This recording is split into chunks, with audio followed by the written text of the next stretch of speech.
Hello, everyone. Great to see you all. Thanks for tuning in.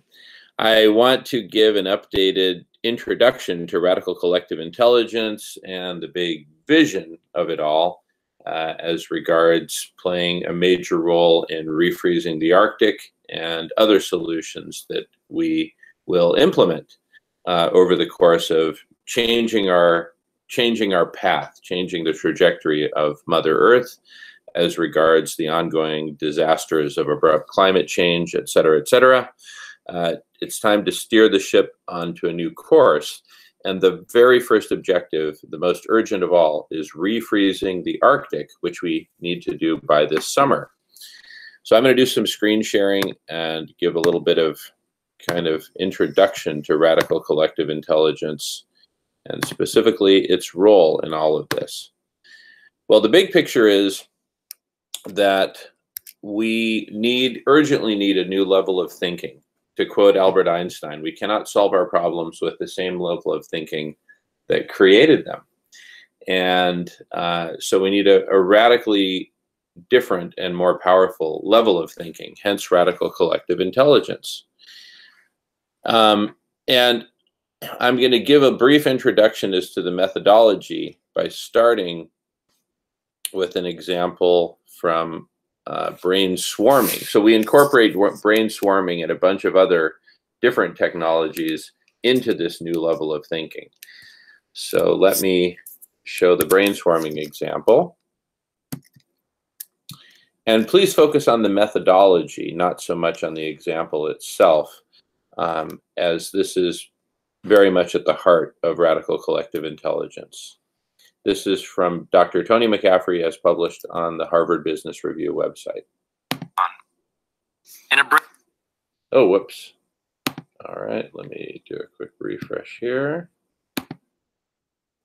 Okay. Come on back. Sorry about the delay here. Okay, quick refresh. And hi, I'm Dr. Tony. Make a problem-solving graph. Okay. Then humans can quietly leave their signals, that is, their ideas, for others to build upon. In a brainstorming graph, the goal grows downward into refined sub-goals. Resources are interacted together and grow upward.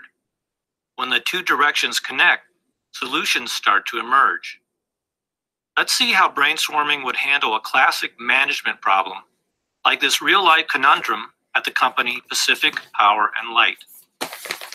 Winter storms in the Cascade Mountains leave power lines loaded with ice, which if left unattended will break the lines. Having workers climb the poles to shake the lines is both dangerous and time-consuming. Management searched for a better method for years. What if they had used brainstorming?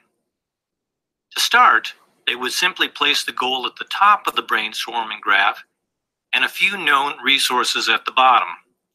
Then the group would be instructed not to talk, but to simply add post-it notes and drawn lines to the graph. People who are naturally top-down thinkers would start refining the goal. Other naturally bottom-up thinkers would analyze how the resources could be used, or they would add new resources.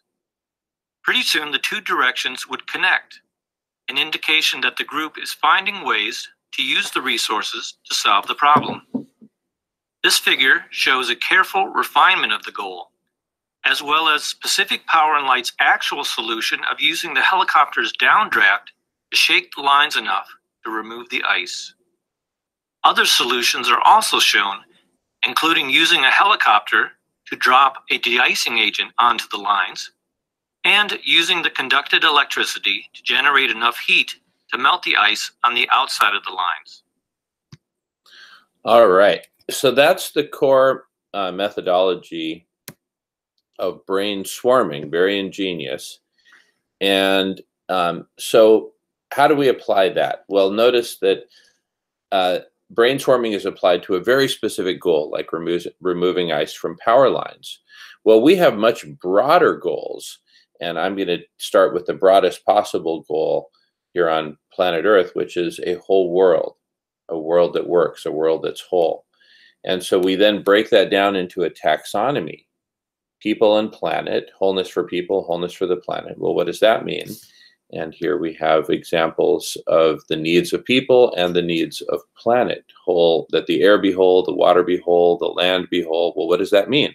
Well, that all needs to be defined. But imagine we continue this rooting down, down to the leaf nodes at the bottom. Think of this as an inverted tree. And at the very end, you have these leaf nodes. These are all specific needs of a whole world. So our ultimate goal is to use radical collective intelligence to come up with all of the solutions that will meet, if not all, as many of the needs as possible, with particular emphasis on saving as much of the diversity of life on Earth as can be saved in the midst of this sixth mass extinction and abrupt climate change. And that's a tall order, certainly, but we have to give it our best shot. And so if these are all the needs of a whole world, all the specific needs of a whole world, then you can imagine one of those needs would be none other than removing ice from power lines. That's an ongoing need that we have. And so you could then likewise imagine a whole bunch of other of these. Think of this as a whole taxonomy emanating from the need to remove ice from power lines. And then imagine that correspondingly for each of these needs, there's a whole other taxonomy that breaks out. These taxonomies are fundamentally about joining together from the top down the different ways. Dr. McCaffrey calls those sub-goals. I call them ways of fulfilling that need. And then combinations of resources from below. And then the solutions really involve combinations of resources applied in specific ways. That's probably the simplest way to think about it. So radical collective intelligence doesn't just seek to solve one problem at a time or meet one need at a time. It actually looks holistically at the entire spectrum of all the needs and then all the ways of meeting those needs, and seeks to develop solutions that can be applied simultaneously. Now, in addition to the positive meeting of needs, as indicated by these blue solution lines, there are also these red lines that we draw that would be unintended negative consequences to a given solution. And blue lines indicate intended consequences as well as unintended positive consequences. So in the process of building solutions, conceiving of, designing, and as we'll talk about later, modeling solutions, we need to consider both the intended and the unintended consequences. And the unintended consequences can be positive, negative, neutral, and so on. So in the end, we're going to end up with this big, the process of the application of radical collective intelligence will be that we end up with all these different possible solutions and the entire spaghetti factory of connections between solutions and needs. And from there, our objective is to, our objective is to find the best possible set of solutions, and we'll talk about that in a moment. Let's see, let me just take a quick look at where these sketches net out. Okay, so if this is our big picture, all the way from whole world down to resources and everything in between, and our goal is to generate ways, novel ways in many cases of meeting our needs and solutions to address those using our resources. How do we go about achieving all of this? And here's where we make extensive use of artificial intelligence, but it's the artificial intelligence is to facilitate people coming together and having conversations which map to any of these topics that you see here in the middle, from needs of a whole world down to resources, to solutions, to ways, etc. Think of each of these things as a different topic. And so as people have conversations about these different topics and about the solutions that emerge amongst those, the artificial intelligence of the radical collective intelligence system will continually be listening to what people are saying for those who choose to make their conversations public, which will be the majority. And as the AI listens, it will transcribe into text what is said and index that text and map it to this whole domain of from needs of a whole world all the way down to resources and notably solutions in between. That's really the whole point. So as these mappings are made between conversations and all these topics, the AI will then be able to go steps further and suggest groupings of individuals to help complete solutions that have maybe been conceived of but haven't been completely designed yet or tested yet, but which may play a critical role. For example, we're going to need myriad solutions by this summer for refreezing the Arctic. That's just reality. If we want to survive, we need to come up with these solutions. If we want to come up with these solutions, we need to use the full force and potential of radical collective intelligence, which is why I spend most of my life working on this, because we can implement this very, very quickly. In future videos, I'll show what we've already implemented and what we're about to release. We've got the first version of radish.org in private beta right now. But right now, I'm just sharing with you kind of the big vision of where we're going with this, partly so that you all who have specific skill sets can help us to complete the development of this so we can actually build out these solutions. But as we implement this, layers of artificial intelligence will be able to suggest groupings of members, of participants in coming together to complete solutions, like I was talking about, to help make connections that are beckoning to be made using pattern matching, machine learning, all kinds of relevant technologies, so that we can generate more and more and better solutions. Often the innovation will be in the ways and subways or sub-subways, as we call them, as you can see up here, or often the innovations will come in combining resources in new ways, et cetera, et cetera. But we need to figure all this stuff out. And then of the myriad different solutions that are developed in the process, we will run sets of solutions through a simulator, which we often refer to as a global holistic model, since it models the entire world. So that simulator will show us, all right, if you apply these solutions in these proportions, these are the results that you can expect. And beyond the simulator, part of the Holy Grail is to develop the optimization layer to, instead of us, inputting manually different sets of solutions, the optimization layer will draw upon all possible solutions that have been developed by the members, by the participants. And of all those, narrow them down to the optimal set of solutions and the optimal amounts of deployment over time, so that we end up with the optimal results. The optimal results being save as much of life on Earth as possible, save as much of the diversity of life on Earth as possible, and eliminate or at a minimum manage the toxicities that are out there, including nuclear waste, nuclear power plants, nuclear missiles, etc. All right, so that's the big picture, is that radical collective intelligence be this engine of solutions, engine of generating the optimal set of solutions to all of our problems, starting with refreezing the Arctic by this summer at the very latest. Okay, and a little bit more on the big picture, and then I'm going to talk about some kind of exciting development areas that we're working on. So let's think about the evolution of radical collective intelligence.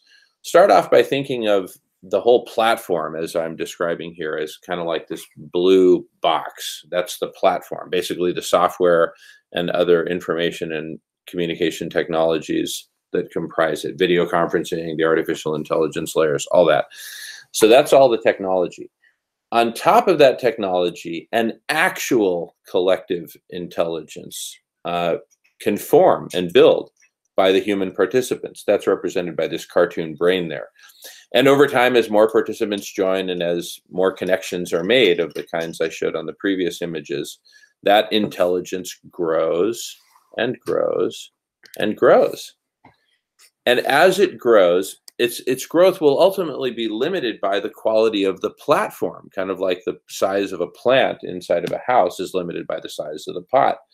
Well, in this case, this intelligence will be used to come up with all these different solutions that we need, like refreezing the Arctic.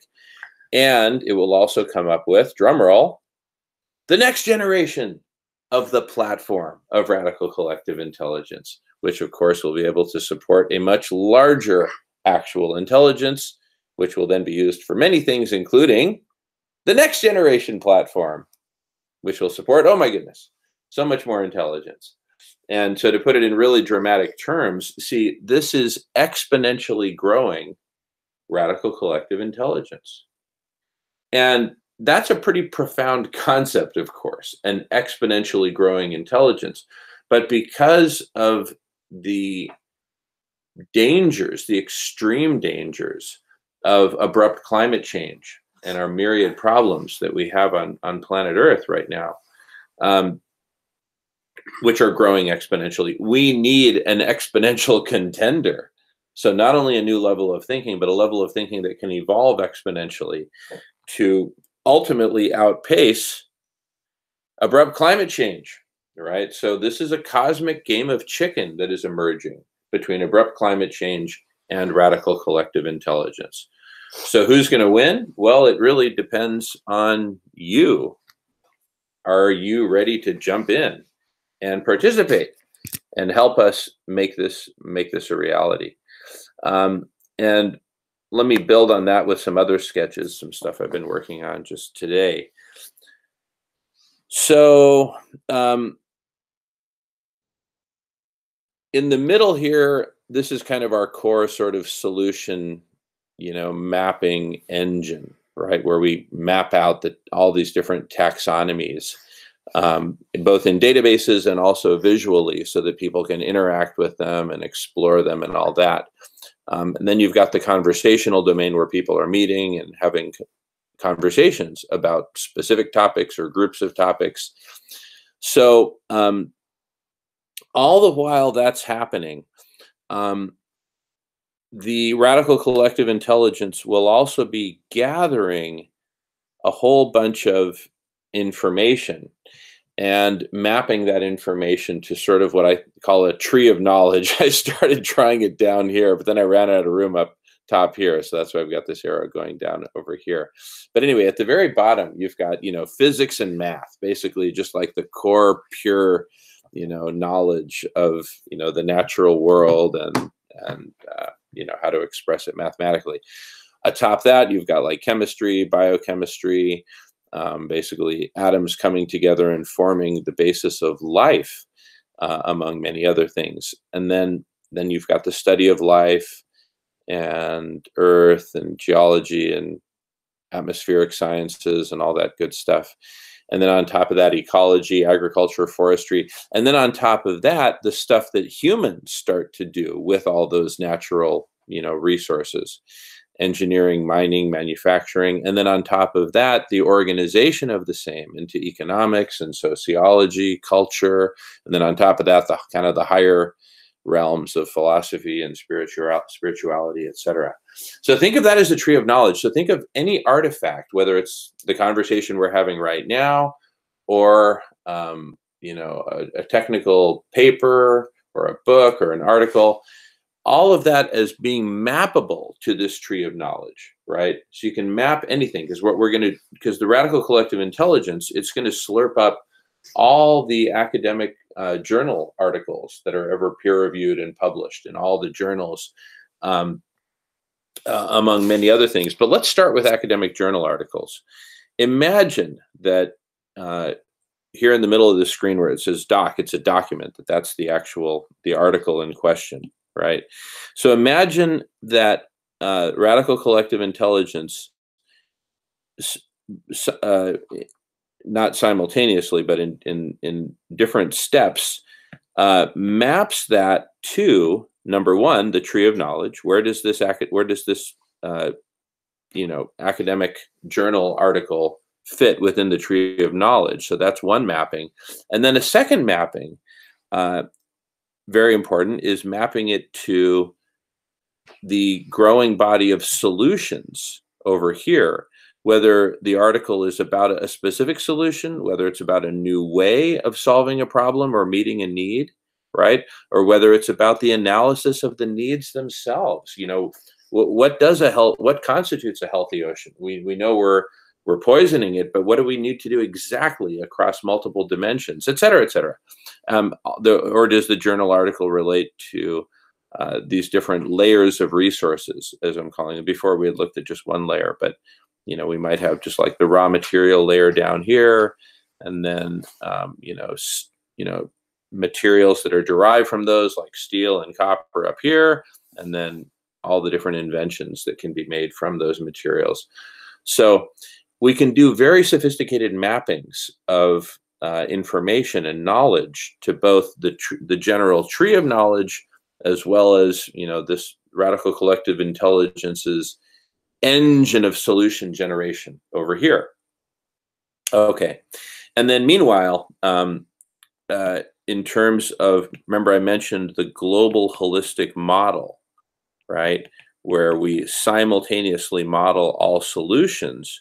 That is a model of the world, and you can imagine for any of planet Earth, however small, you can imagine taking like a solid angle of that goes both underground as well as upward into the sphere.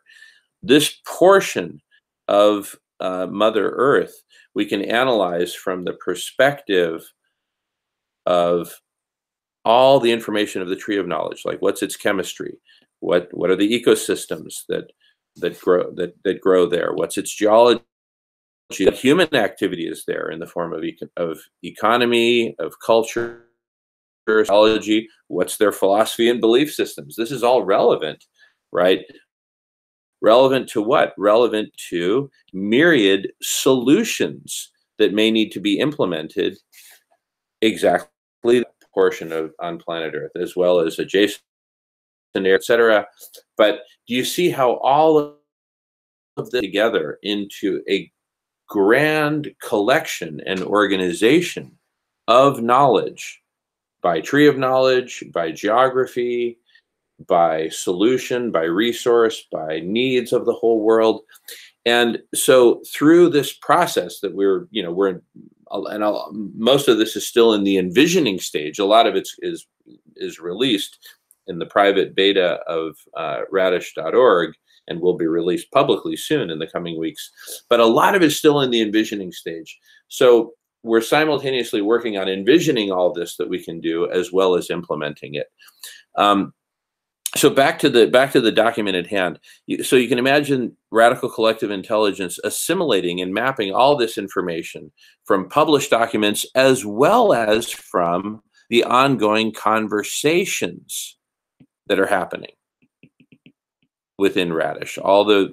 Like this conversation this is a monologue, but all the recorded video conferences that are happening that utilize this stored and organized knowledge and information to continuously expand upon and improve and refine solutions,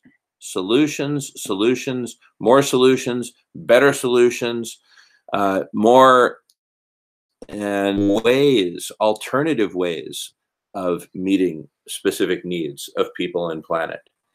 And how all those connect. More and better ways of utilizing our resources for developing combinations of resources, inventions, methods, processes, and then ultimately combining all those together via solutions. So all conversations that people will be having about all of the above, those will likewise get mapped to the tree of knowledge, mapped to the core solution engine over here, whether it's needs, ways, solutions, resources, and et cetera, et cetera. So Anyway, this is the big picture. Some of the stuff that I've been talking about, particularly on this screen, is stuff that I've been developing and brainstorming with my buddy Matthew, who hopefully I'll introduce soon to this process publicly. And anyway, other stuff been talking about with Michael and other colleagues, too numerous to mention. And my goal is that we get all of us, literally all of us who have an internet connection and care for the future of Mother Earth and all of life on Earth, please join with us. Join radish.org, reach out to me and communicate, and join our public video conferences that we have, which are recorded and go into the Radish database. We're beginning this whole process of building out, evolving, remember the exponential, and implementing in the real world radical collective intelligence for the purpose of saving life on Earth. And our first urgent objective is refreezing the Arctic, which we have to do by this summer. And then we go from there, or in parallel, we work on other solutions in parallel, because it's not, obviously we can't, this isn't a matter of just doing it sequentially, but we've got to nail refreezing the Arctic. And for that, we need this higher form of intelligence, radical collective intelligence. So I'd like to invite everyone to jump in, learn more about it, and start participating so that we can really get this thing off the ground. All right, thank you all for watching, and I'll be in touch soon. Thank you.